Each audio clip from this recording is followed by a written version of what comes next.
अगर आप सभी 17 फरवरी से एग्जाम देने वाले हो तो जरा आप सभी मेरी बातों को ध्यान से सुनिएगा। तो सुनो, बहुत सारे बच्चों को लगता है कि हमारा पूरा सिलेबस जो है वो कंप्लीट हो चुका है और 17 फरवरी से हम सभी पूरा गर्दा छुड़ा देंगे। तो मेरे प्यारे भाइयों एवं बहनों, मैं आप सभी के जानकारी के लिए बता दूं, ऐसा आप सभी कुछ भी नहीं कर पाओगे, क्योंकि 2026 में बिहार बोर्ड क्लास 10th वालों को ऐसा क्वेश्चन पूछेगा जिनको देखने के बाद केवल आप सभी एक ही बात बोलोगे, अरे बाप रे। जी हाँ मेरे भाई, आपने बिल्कुल सही सुना।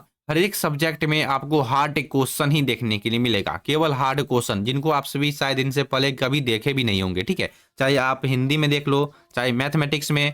वीडियो को भगा भगा के मत देखना, नहीं तो बाद में पछताने वाले हो मेरे भाई। ठीक है, चाहे आप देखो हिंदी में देख लो, चाहे मैथमेटिक्स में, चाहे संस्कृत में, चाहे सोशल साइंस में, चाहे इंग्लिश में, चाहे साइंस में, सभी सब्जेक्ट में। ठीक है, सभी सब्जेक्ट में आपको हार्ड क्वेश्चन ही पूछा जाएगा। ठीक है, तो देखो प्यारे साथियों, आज का टॉपिक है हम सभी का Bihar board class 10th social science का सबसे खतरनाक ऑब्जेक्टिव क्वेश्चन का। ठीक है, मैंने आप सभी को बता रखा है कि आप सभी को इस बार यानी कि 2026 में 17 फरवरी से लेकर के 23 फरवरी तक आप सभी को हर एक सब्जेक्ट में हार्ड क्वेश्चन ही पूछेगा।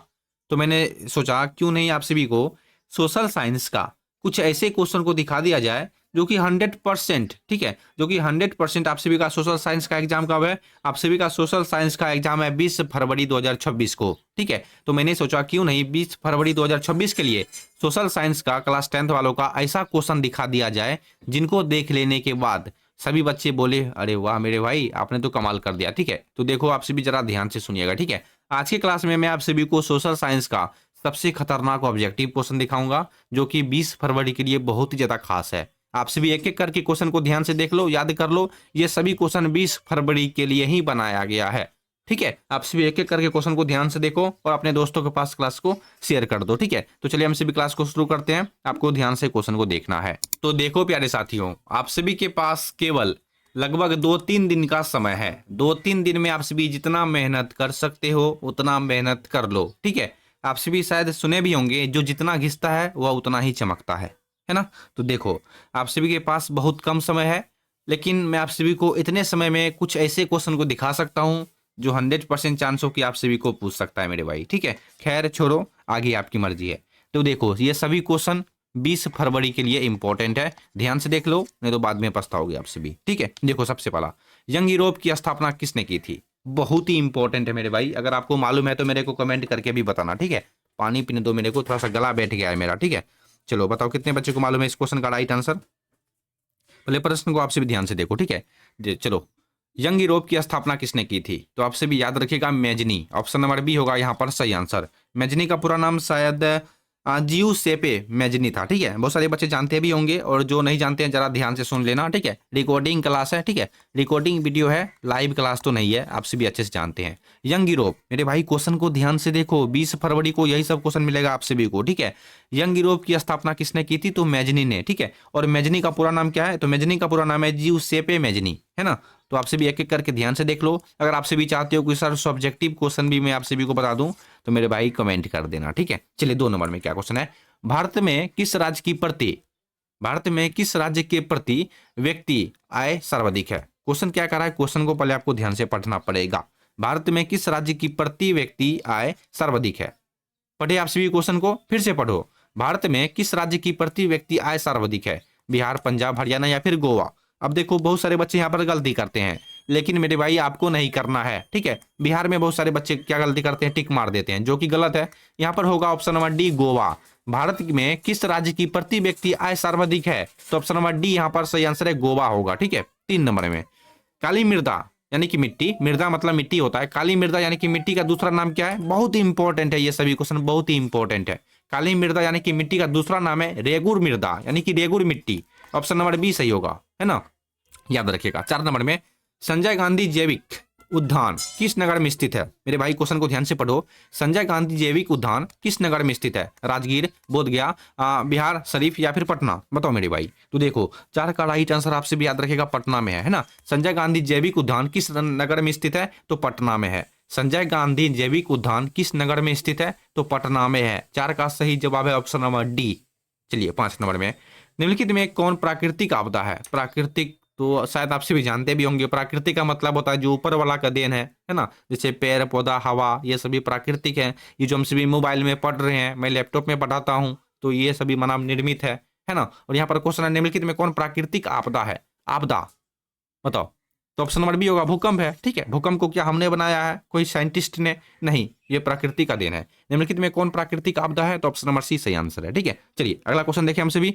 आप सभी अपने दोस्तों के पास क्लास को शेयर भी करना। ठीक है, 6 नंबर में वियना कांग्रेस कब हुआ था? वियना कांग्रेस कब हुआ था? बताओ मेरे भाई। 1815 में, 1848 में, 1870 में, 1871 में? तो देखो बहुत ही इंपॉर्टेंट क्वेश्चन मैं आप सभी को दिखा रहा हूं, सोशल साइंस का है ना, यानी कि सामाजिक विज्ञान का। तो बताओ वियना कांग्रेस कब हुआ था? नहीं मालूम है तो याद रखिएगा 1815 में, है ना। 1815 में मेरे भाई वियना कांग्रेस हुआ था। ठीक है, 7 नंबर में दास कैपिटल, दास कैपिटल के लेखक कौन थे? बहुत ही इंपॉर्टेंट है, दास कैपिटल के लेखक कौन थे? नहीं मालूम है आप सभी को तो मैं आप सभी को बता देता हूं, कार्ल मार्क्स, है ना। दास कैपिटल के लेखक कौन थे? तो Karl Marx, option number C सही आंसर है 7 का। ठीक है, 8 नंबर में देखते हैं क्या क्वेश्चन है। 8 नंबर में है सौर ऊर्जा निम्नलिखित में कौन का सौर ऊर्जा निम्नलिखित में से कौन सा संसाधन है? सौर ऊर्जा बताओ। सौर ऊर्जा निम्नलिखित में, यहाँ जो 4 ऑप्शन है, मानव निर्मित, पुनः या फिर जिसे हम सभी नवीकरणीय भी बोलते हैं। ठीक है, पुनः प्रतियोग्य या फिर अजैव या फिर अचक्रीय। सौर ऊर्जा निम्नलिखित में कौन सा साधन है? तो देखो 8 का सही आंसर, बहुत सारे बच्चे गलती करते हैं, आपको नहीं करना है, नवीकरणीय स्रोत है। ठीक है, आपको एग्जाम में सिर्फ नवीकरणीय दिखाई दे तो आपसे भी टिक मार दीजिएगा, नंबर मिल जाएगा आप सभी को। ठीक है, यहाँ पर ऑप्शन नंबर भी हो जाएगा नवीकरणीय स्रोत है। सौर ऊर्जा निम्नलिखित में कौन सा संसाधन है? तो नवीकरणीय संसाधन है। ठीक है, 9 नंबर में विश्व में सर्वप्रथम मुद्रण की शुरुआत कहां पर हुई थी? विश्व में यानी कि पूरे पृथ्वी पर सर्वप्रथम पैसा की शुरुआत कहां पर हुई थी? भारत में, जापान में, चीन में या फिर अमेरिका में? देखो बहुत बच्चे यहाँ पर भी गलती करते हैं, लेकिन मैं आप सभी को गलती नहीं करना है मेरे भाई, यही तो मेन पॉइंट है। ठीक है, 9 का सही जवाब है ऑप्शन नंबर सी, चीन में। ठीक है, विश्व में सर्वप्रथम मुद्रण की शुरुआत कहां पर हुई थी? चीन में शुरुआत हुई थी। ठीक है, चीन से शुरुआत हुई थी, याद रखिएगा। और ये सभी क्वेश्चन 20 फरवरी के लिए ही बनाया गया है, और 20 फरवरी को बहुत सारे क्वेश्चन यहाँ से आपको देखने के लिए मिल जाएंगे। 10 नंबर में भारत का केंद्रीय बैंक कौन सा है? आरबीआई मेरे भाई, ऑप्शन नंबर ए होगा सही आंसर, भारतीय रिजर्व बैंक। आरबीआई का शॉर्ट नाम है, पूरा नाम है भारतीय रिजर्व बैंक। ठीक है, और भारतीय रिजर्व बैंक का शॉर्ट नाम है आरबीआई। भारत का केंद्रीय बैंक कौन सा है? तो भारतीय रिजर्व बैंक को भारत का केंद्रीय बैंक कहा जाता है। ठीक है, अगला क्वेश्चन देखना 11 नंबर में, रक्त एवं लौह की नीति का अवल क्या लिखा हुआ है? अवल मंबन किसने दिया था? ठीक है, क्वेश्चन है रक्त एवं लौह की नीति का अवल मंबन किसने दिया था? बताओ मेरे भाई। तो देखो 11 का सही जवाब है ऑप्शन नंबर सी, बिस्मार्क ने। ठीक है, ऑप्शन नंबर सी होगा यहाँ पर सही आंसर। 12 नंबर में ध्यान से देख लो, सोपानी की ऋषि किस राज्य में प्रचलित है? सोपानी की ऋषि जो है वो किस राज्य में प्रचलित है? तो 12 का सही आंसर है ऑप्शन नंबर डी, उत्तराखंड में प्रचलित है। ठीक है, 12 का सही जवाब होगा ऑप्शन नंबर डी, उत्तराखंड।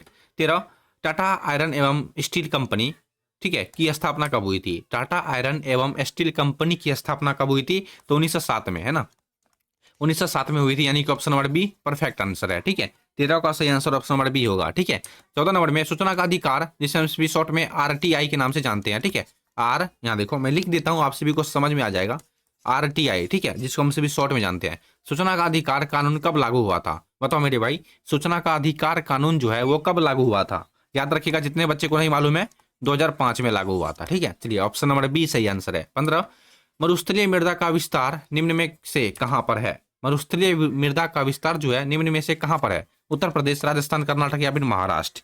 तो 15 का सही आंसर है राजस्थान। ठीक है, सिंपल सा है लेकिन याद करना जरूरी है मेरे भाई। ठीक है, याद करना जरूरी है। मरुस्थलीय मृदा का विस्तार निम्न में से कहां पर है? तो राजस्थान में है। ठीक है, 16 अंकोर वाट का मंदिर कहां पर स्थित है? अंकोर वाट का मंदिर जो है वो कहां पर स्थित है? तो देखो 16 का सही आंसर, जितने बच्चे कंबोडिया बता रहे हो सबका सही आंसर है। ठीक है, अंकोर वाट का मंदिर कहां पर स्थित है? कंबोडिया में स्थित है। ठीक है, 17 उपभोक्ता अधिकार दिवस कब मनाया जाता है? उपभोक्ता अधिकार दिवस कब मनाया जाता है? तो देखो 17 का राइट आंसर है ऑप्शन नंबर बी, 15 मार्च को। ठीक है, 15 मार्च को मनाया जाता है। उपभोक्ता अधिकार दिवस कब मनाया जाता है? 15 मार्च को। ठीक है, 18 नंबर में जालबेरिन एक संस्था थी, किनकी संस्था थी? बताओ, आपसे भी याद रखिएगा, व्यापारियों की, है ना, ऑप्शन नंबर बी सही आंसर है। जालबेरिन एक संस्था थी, किनकी? तो व्यापारियों की संस्था थी। ठीक है, 18 का सही जवाब है ऑप्शन नंबर बी। 19 नंबर में देखना, 19 नंबर में प्रश्न है, भारत के, यहाँ देखो, भारत के किस स्थान पर पहला परमाणु ऊर्जा केंद्र स्थापित किया गया था?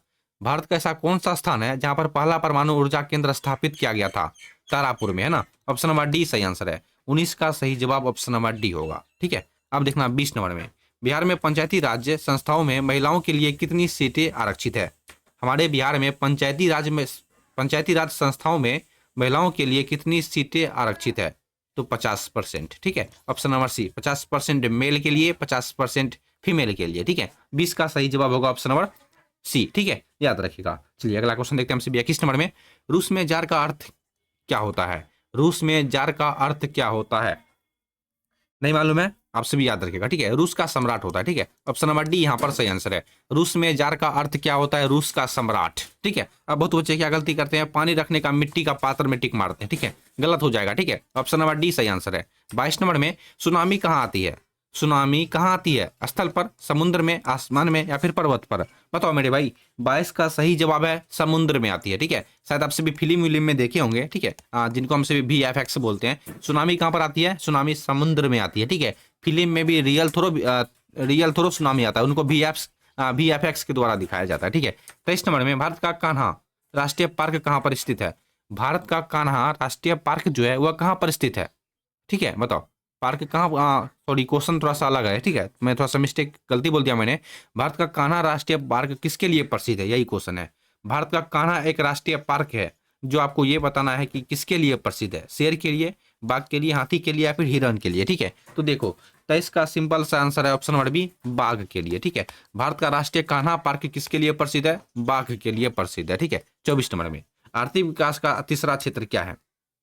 आर्थिक विकास का तीसरा क्षेत्र क्या है, कृषि क्षेत्र, विज्ञान क्षेत्र, शिक्षा क्षेत्र या फिर सेवा क्षेत्र। तो देखो 24 का सही आंसर ऑप्शन नंबर डी, सेवा क्षेत्र। ठीक है, आर्थिक विकास करना सेवा क्षेत्र के अंतर्गत आता है। ठीक है, 25 नंबर में, हिंद स्वराज पुस्तक के लेखक कौन है। हिंद स्वराज पुस्तक के लेखक है हमारे प्यारे महात्मा गांधी जी। ठीक है, हिंद स्वराज पुस्तक के लेखक कौन थे, तो महात्मा गांधी थे। ठीक है, 26, इनमें कौन उपभोक्ता उद्योग है। इनमें कौन उपभोक्ता उद्योग है, पेट्रो रसायन, लो अयस्क, चित्ररंजन, लोकोमोटिव। ठीक है, क्या लिखा हुआ है ऑप्शन नंबर सी में, चित्ररंजन ही लिखा हुआ है। ठीक है, चित्ररंजन, लोकोमोटिव और चौथा है चीनी उद्योग। और प्रश्न है हमारा, इनमें कौन उपभोक्ता उद्योग है। ठीक है, बताओ।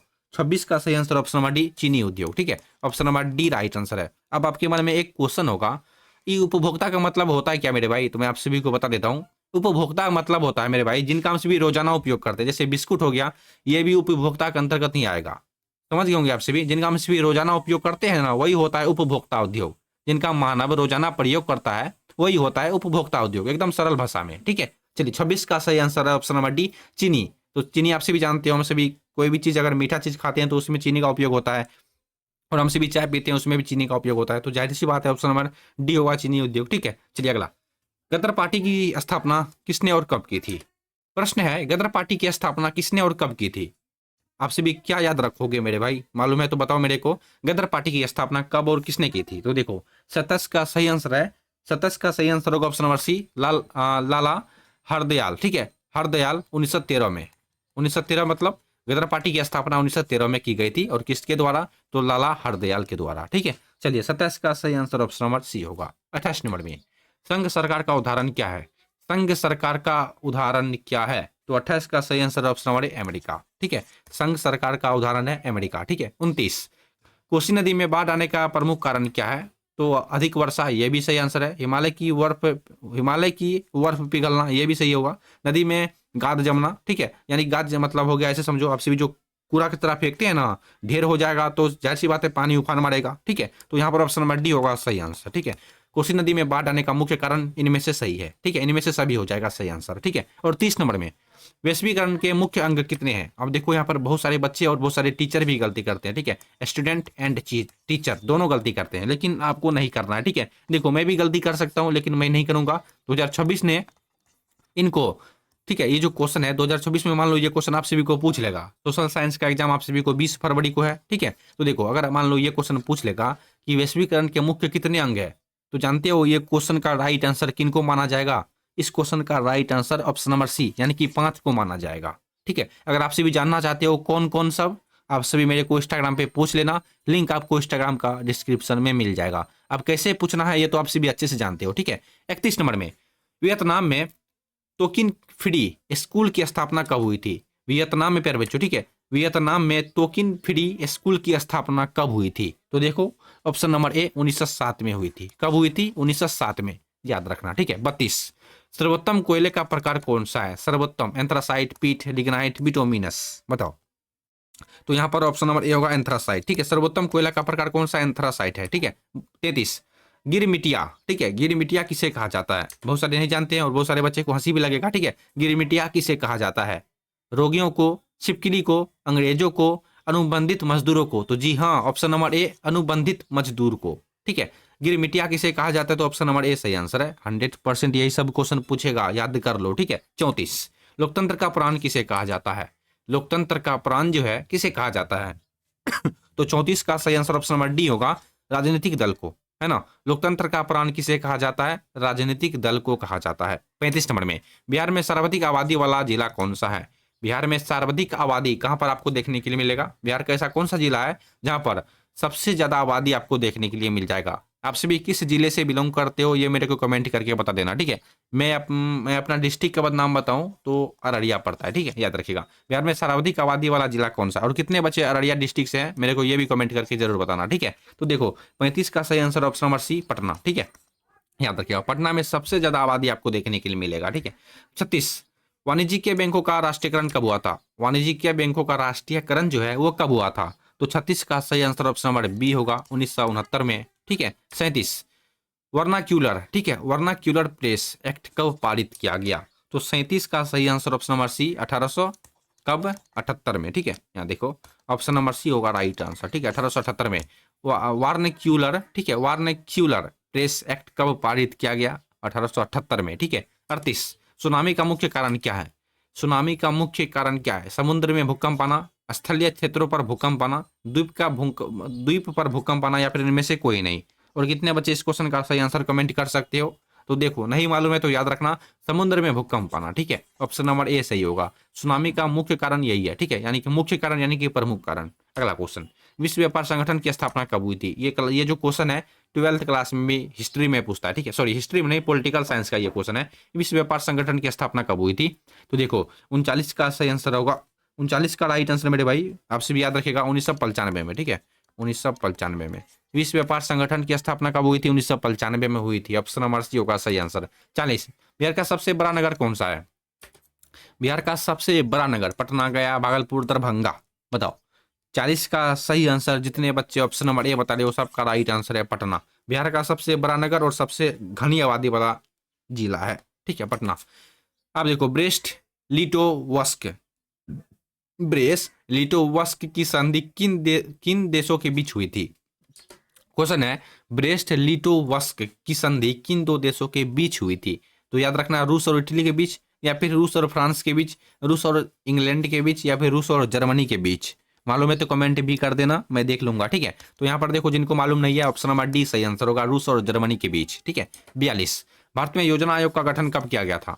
भारत में योजना आयोग का गठन जो है 15 मार्च 1950 को, है ना। 42 का सही जवाब होगा ऑप्शन नंबर ए 15 मार्च को, ठीक है, 15 मार्च 1950 को। 43, जलियांवाला बाग हत्याकांड कब हुआ था? तो 13 अप्रैल 1919 को हुआ था, ठीक है, ऑप्शन नंबर ए होगा यहाँ पर सही आंसर, याद रखिएगा, ठीक है। 44, यूरेनियम का प्रमुख उत्पादक स्थल कौन सा है? यूरेनियम का प्रमुख उत्पादक स्थल यानी कि स्थान कौन सा है, बताओ। तो देखो ऑप्शन नंबर डी यानी कि जादूगोरा, ठीक है, ऑप्शन नंबर डी सही आंसर है। 45 नंबर में, लोकतंत्र की सफलता निर्भर करती है, देखो बहुत ही इंपॉर्टेंट है मेरे भाई, लोकतंत्र की सफलता जो है नागरिकों की विवेकपूर्ण सहभागिता पर, ठीक है, सहभागिता पर निर्भर करती है, ऑप्शन नंबर सी होगा यहाँ पर सही आंसर है। लोकतंत्र की सफलता निर्भर किस पे करती है? नागरिकों की विवेकपूर्ण सहभागिता पर डिपेंड करता है मेरे भाई, ठीक है। 46 नंबर में, भारत में वित्तीय वर्ष कहा जाता है, किनको कहा जाता है? भारत में वित्तीय वर्ष 1 अप्रैल से लेकर के 31 मार्च तक को भारत में वित्तीय वर्ष कहा जाता है, ठीक है, भारत को वित्तीय वर्ष भी कहा जाता है। 47 नंबर में, पूर्ण स्वराज की मांग का प्रस्ताव कांग्रेस के किस वार्षिक अधिवेशन में पारित हुआ? पूर्ण स्वराज की मांग प्रस्ताव कांग्रेस के किस वार्षिक अधिवेशन में पारित हुआ था? तो देखो 47 का ऑप्शन नंबर ए होगा राइट आंसर, 1929 में लाहौर में, ठीक है, ऑप्शन नंबर ए सही आंसर है। पूर्ण स्वराज की मांग का प्रस्ताव कांग्रेस के किस वार्षिक अधिवेशन में पारित हुआ था? अप्रैल 1929 लाहौर में, ठीक है। अगला क्वेश्चन, निम्नलिखित नदियों में से किस से बिहार का शौक नदी कहा जाता है? तो कोसी नदी को बिहार का शौक नदी कहा जाता है। ठीक है। चावल किस प्रकार की फसल है? चावल खरीफ फसल का ऑप्शन नंबर ये सही आंसर है। ठीक है। 50। सिपाही विद्रोह कब हुआ था? सिपाही विद्रोह बताओ। सिपाही विद्रोह मेरे भाई 1857 में हुआ था। ठीक है, याद रखिएगा। सिपाही विद्रोह कब हुआ था? 1857 में। ठीक है। देखो आज की क्लास में मैं आप सभी को सोशल साइंस का, ठीक है, सोशल साइंस का 50 क्वेश्चन ही दिखा रहा हूँ। ठीक है, 50 क्वेश्चन ही दिखा रहा हूँ, लेकिन ये 50 क्वेश्चन 20 फरवरी के लिए बहुत ही ज्यादा इंपॉर्टेंट है। आपसे भी एक एक करके ध्यान से देख लो। एक बार वीडियो को आपसे भी फिर से देख लेना, क्योंकि ये सभी क्वेश्चन क्या है, इंपॉर्टेंट क्वेश्चन है। ठीक है। अगर आपसे भी और भी क्वेश्चन देखना चाहते हो तो मेरे को कमेंट कर देना, मैं आपसे भी और भी क्वेश्चन दिखा दूंगा। ठीक है। और भी मैंने क्वेश्चन बना के रखा है, अगर आपसे भी देखना चाहते हो तो बस कमेंट कर देना। ठीक है। फिलहाल के लिए आपसे भी पढ़ाई करो, जम के तैयारी करो, समय बहुत कम है। ठीक है। फिलहाल के लिए हमसे भी मिलते हैं अगले वाले वीडियो में, तब तक के लिए जय हिंद जय भारत।